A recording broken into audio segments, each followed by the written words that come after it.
Um populista de extrema-direita acusado de atentar contra a democracia retorna ao poder. Um quadro político local que coloca as instituições da maior potência mundial novamente sob pressão.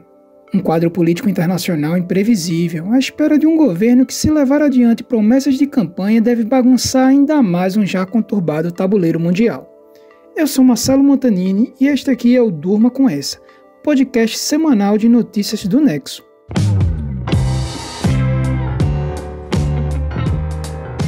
Os programas do Durma em janeiro vão ser um pouco diferentes do habitual. A gente vai trazer neste mês entrevistas sobre temas que vão ecoar por aí em 2025.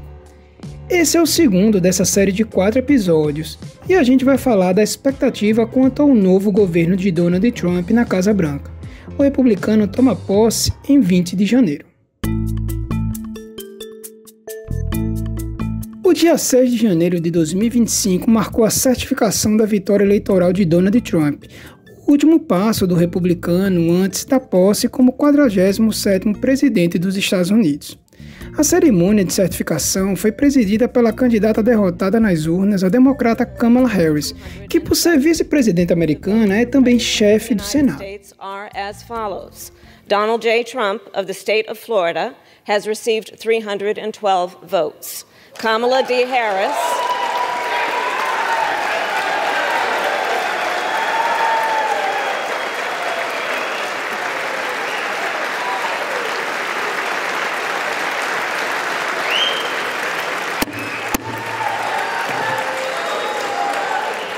Kamala D. Harris of the state of California has received 226 votes.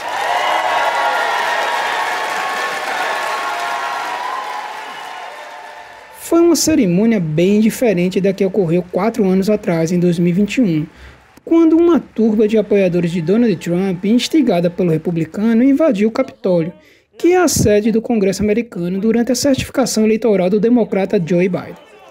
O episódio deixou 5 mortos e uma mancha indelével na história americana.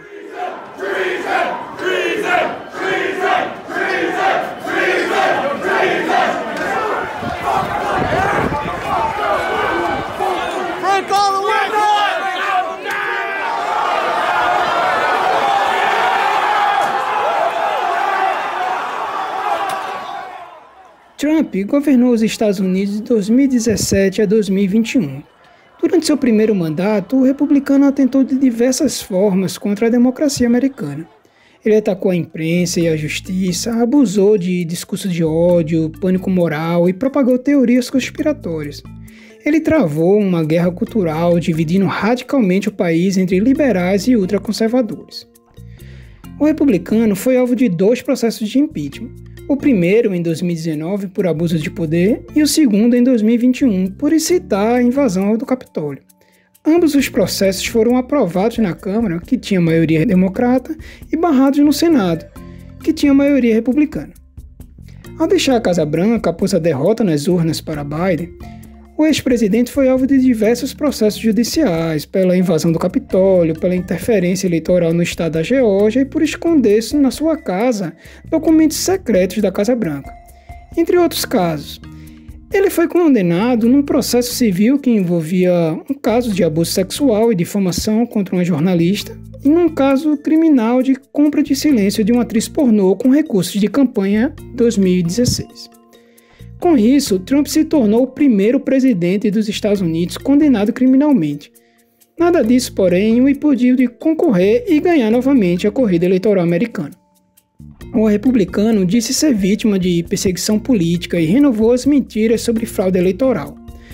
Fez uma campanha prometendo melhorar a economia do país com um plano econômico protecionista e deportação em massa de imigrantes ilegais, abusando de teorias conspiratórias e retórica agressiva contra adversários e imigrantes. We will begin the largest deportation operation in American history. Trump demonstrou que pretende concentrar poderes e prometeu usar esses poderes para se vingar de adversários políticos. Para isso, tem formado um governo com pessoas leais a ele. E contará ainda com maioria de republicanos na Câmara e no Senado e de juízes conservadores na Suprema Corte. Depois de eleito, ele prometeu impor tarifas às importações de produtos canadenses, mexicanos e chineses, ameaçou anexar o Canadá, comprar a Groenlândia e retomar o controle do Canal do Panamá, gerando preocupação nos aliados.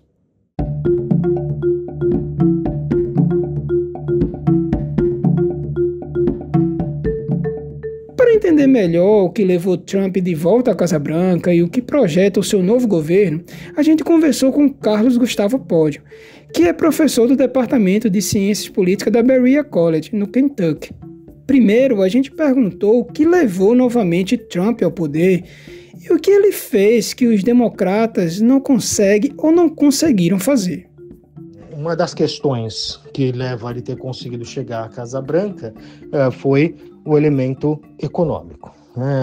Com todos os dados aqui me parecem claros, quer dizer, você pode... Há duas questões aqui, na verdade, acho que quando você fala dos democratas é um outro elemento, ou seja, uma é a marca, né, do Partido Democrata, a imagem do Partido Democrata, que a constatação que se chegou, que muitos analistas chegaram, foi que o Partido Democrata se afastou justamente dessas questões econômicas, né, da importância da questão econômica, para se focar em questões culturais, que tem pouca ou nenhuma relevância para uma parcela importante da população norte-americana, né, do meio do país, né, que é muito importante para as elites costeiras, né, em Nova York, Los Angeles, etc., as discussões que são relevantes nesse sentido, mas que quando você coloca isso diante da urna, e você tem uma população que muitas vezes é ignorada nos Estados Unidos, deixa claro que esses são temas que não interessam a uma parcela importante da população, e aí tivemos aí depois várias pesquisas que corroboram, né, que comprovam essa observação, né? Então, por um lado, um partido cuja percepção do eleitor foi que se afastou de questões importantes econômicas que dizem respeito ao dia a dia do americano médio, e isso num ciclo eleitoral, né, e por outro lado, num ciclo eleitoral cuja percepção do eleitor médio era que a economia estava em condições ruins, né?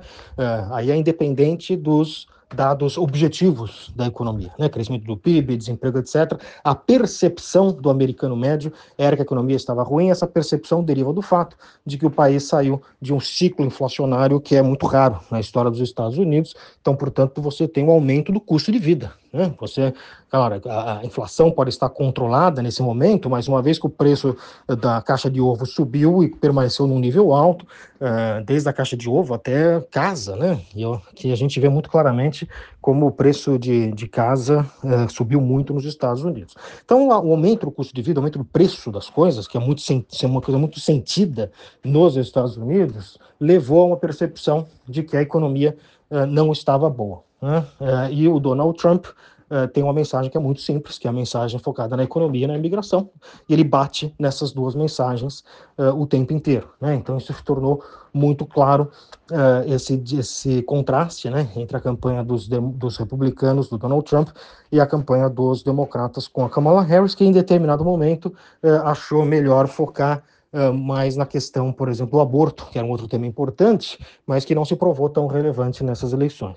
Então essas são as lições aí que os democratas estão tirando, mas o resumo é que o que explica a vitória do Donald Trump é a centralidade do tema econômico.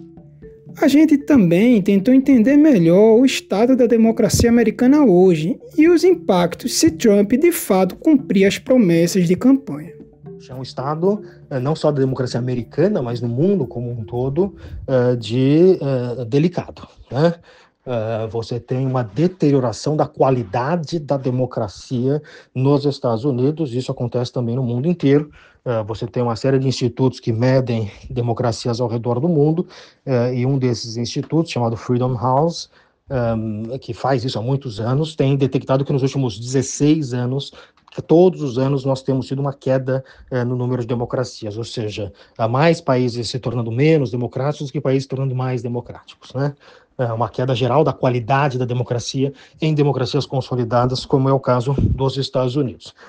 E essa queda tem muito a ver com uma corrosão da base cultural da democracia, né? Quer dizer, uma vez que as pessoas passam a não acreditar na democracia, isto torna muito difícil você sustentar esse sistema político, né? Que é muito baseado ainda mais aqui nos Estados Unidos, enfim, a gente sabe como é o sistema de votação, né? Que tem muito complicado, complexo, que volta por estado, e, portanto, por ser uma questão muito complexa, algumas normas, né? Quer dizer, a imprensa que anuncia, né? Projetamos o vencedor, aí o candidato derrotado liga para o candidato vencedor, isso mesmo antes, né, de você ter tudo isso oficializado, eram rituais, normas importantes que mantinham a democracia norte-americana funcionando de forma relativamente saudável. Essas normas foram sendo quebradas, o Donald Trump foi o líder em quebrar essas normas todas, enfim, o que levou como conclusão deste processo, há exatos 4 anos atrás, a invasão do Capitólio, né, dia 6 de janeiro, né, que é o ponto mais baixo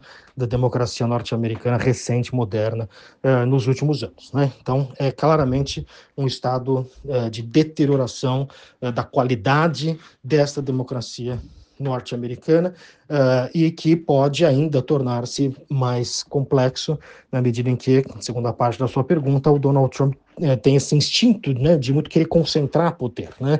Ele não entende muito o papel do presidente como um papel que foi um papel criado na Constituição norte-americana para não ser uma figura muito forte, né? Mas Donald Trump não entende isso, razão pela qual ele é um grande admirador de ditadores, né? Ele gosta muito do Xi Jinping, do Putin, do Kim Jong-un, né? São essas pessoas que ele tem, que ele elogia, né? Ele pode falar mal da China, mas ele fala bem do Xi Jinping, do Orbán, né, na Hungria, né, que é quem ele mais elogia entre os líderes europeus, porque ele tem muita dificuldade em lidar com esse sistema de pesos e contrapesos da democracia norte-americana, né? E essa dificuldade, ele sentiu isso muito no seu primeiro mandato, e no segundo mandato, onde ele tem um controle quase completo do partido, ele chega com uma Suprema Corte também bastante favorável a ele, portanto, sem os mesmos tipos de restrições que ele tinha no primeiro mandato, o que pode levar, sim, a uma maior concentração de poder, eventualmente de cumprir essas promessas de deportação. Claro que tudo isso vai ter também enfrentar problemas jurídicos, mas me parece que serão os problemas que ele vai enfrentar são muito menores do que ele enfrentou no primeiro mandato. O Durma com essa volta já.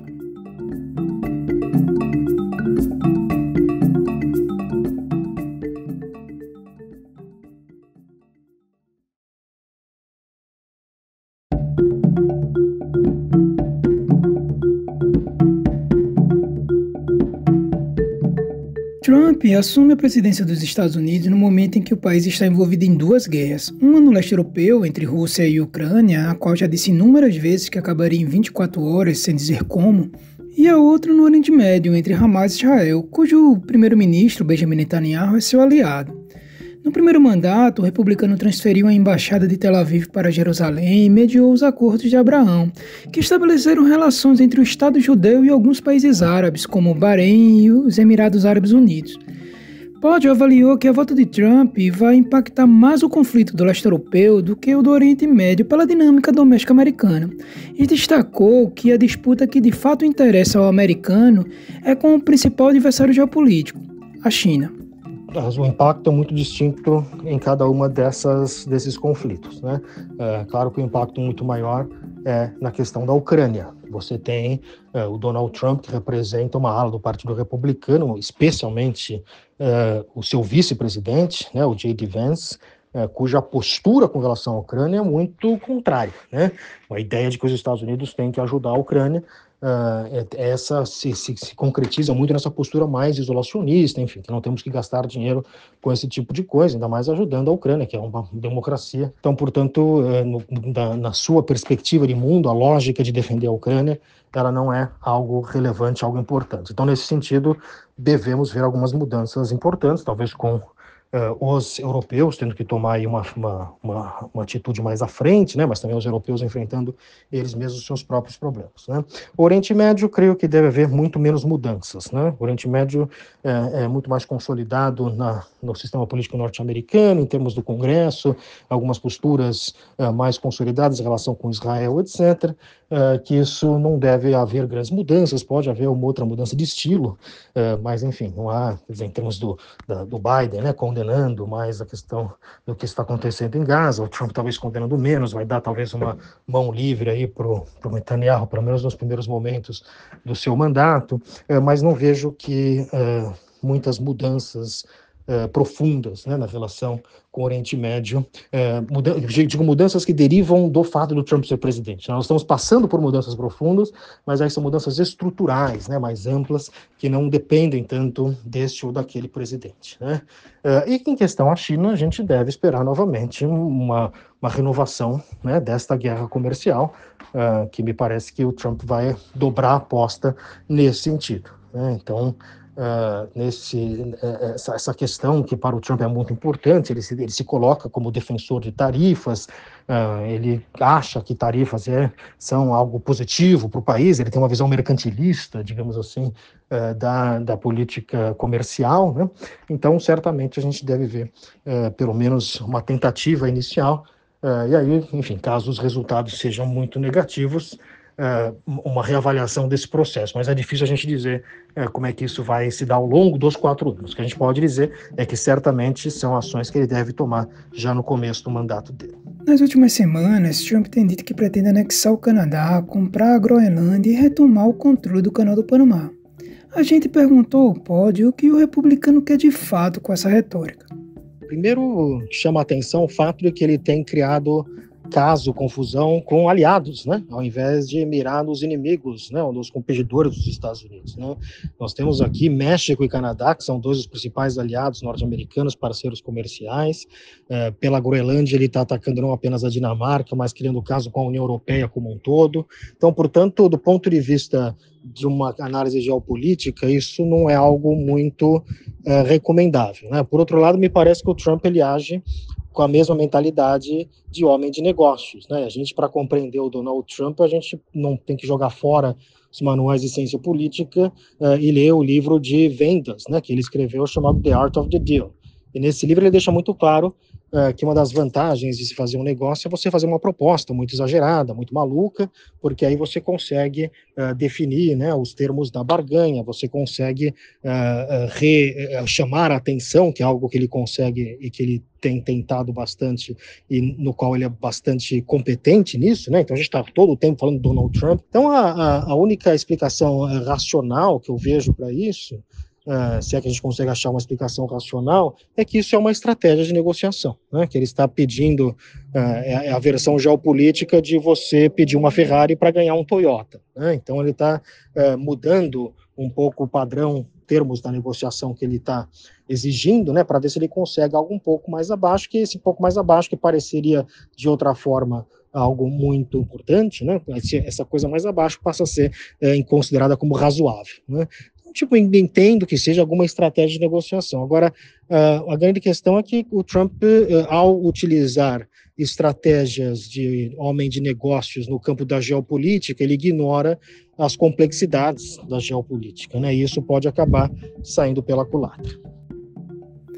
A gente perguntou ao Pódio como a vitória de Trump fortalece a extrema-direita brasileira. Afinal, após a vitória eleitoral do republicano, o ex-presidente Jair Bolsonaro celebrou o resultado e disse que se tratava de um passo importantíssimo para ele retornar à presidência brasileira, embora esteja inelegível até 2030. Outros líderes populistas e de extrema-direita mundial também saudaram o retorno do americano à Casa Branca. De fato, fortalece no mundo todo um certo estilo de se fazer política, né? Uma certa ideologia, um marco importante do enfraquecimento do consenso liberal e um crescimento dessas forças mais populistas, né? De novo, é um movimento ao redor do mundo como um todo, e o Donald Trump fortalece esta tendência, né? Então tem essa questão do ponto de vista ideológico, e aí o que a gente tem que ver é a questão do ponto de vista, digamos, material concreto, né? Você sabe que existem elementos associados ao Donald Trump, Stephen Bannon, né? Ainda que o Stephen Bannon esteja muito mais distante do Trump agora do que estava no começo do mandato dele, que defendem a construção aí de uma aliança internacional, né, e tal. Então aí essa é uma questão que pode, de fato, trazer algum tipo de ganho, né, para determinadas forças políticas, dentre elas esta representada pelo Bolsonaro no Brasil. Mas não me parece que é uma relação assim tão óbvia, né?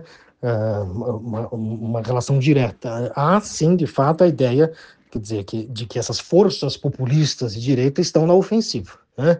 E isso cria aí um movimento político, um movimento próprio, né, que tende a fortalecer essas forças políticas. Bom, para concluir a conversa com o Poggio, a gente perguntou para ele sobre as lições que a derrota do Partido Democrata para Trump podem trazer para as forças políticas que se opõem à extrema-direita.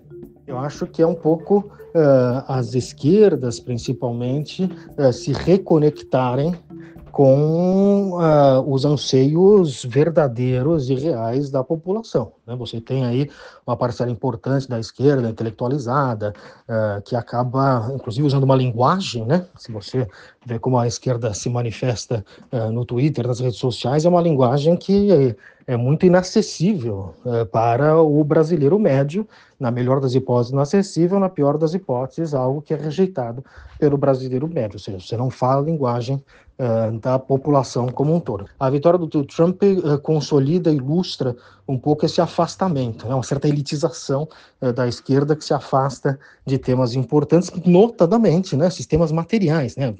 Nós temos a esquerda que é a esquerda pós-materialista, né, que quer discutir questões culturais, etc., que não são questões relevantes, mas que quando chega na questão política, ou seja, no voto, na urna, tem se mostrado questões pouco importantes, né, do ponto de vista, ou pouco vencedoras do ponto de vista político, né, e a questão, novamente, material, econômica, ela torna, mesmo nesse século XXI, de inteligência artificial, etc., talvez por conta disso, né, dessas mudanças econômicas, a questão material econômica, ela volta a ter um elemento importante. Me parece que essa é a principal lição a ser tirada, né? Compreender os anseios dessa população, né? Não basta lamentar um bando de ignorantes que votam no Trump, votam nesse ou naquele, mas compreender também, olhar, né, não apenas para o Trump, por essas forças políticas, mas compreender o que está de errado dentro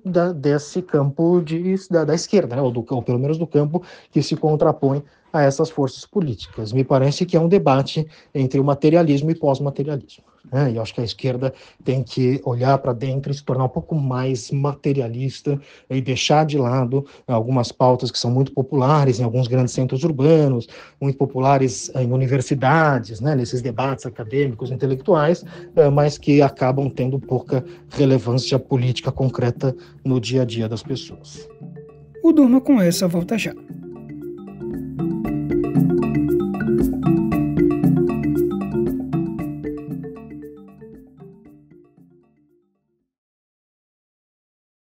Se você quiser se aprofundar em alguns dos temas explorados nesse episódio, visite o nexojornal.com.br.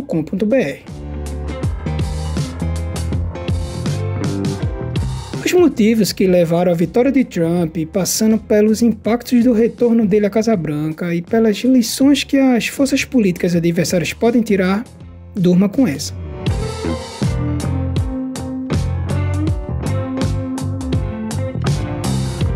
Com produção, roteiro e apresentação de Marcelo Montanini, edição de texto de Conrado Corsalete, produção de arte de Lucas Nelkman e edição de áudio de Bruno Bimbati, termina aqui mais um Durma com essa. Semana que vem, quem estará aqui é o meu colega de redação, o Lucas Zachary. Ele vai falar de outro assunto que vai ecoar muito em 2025, o dilema da regulação das redes. Até!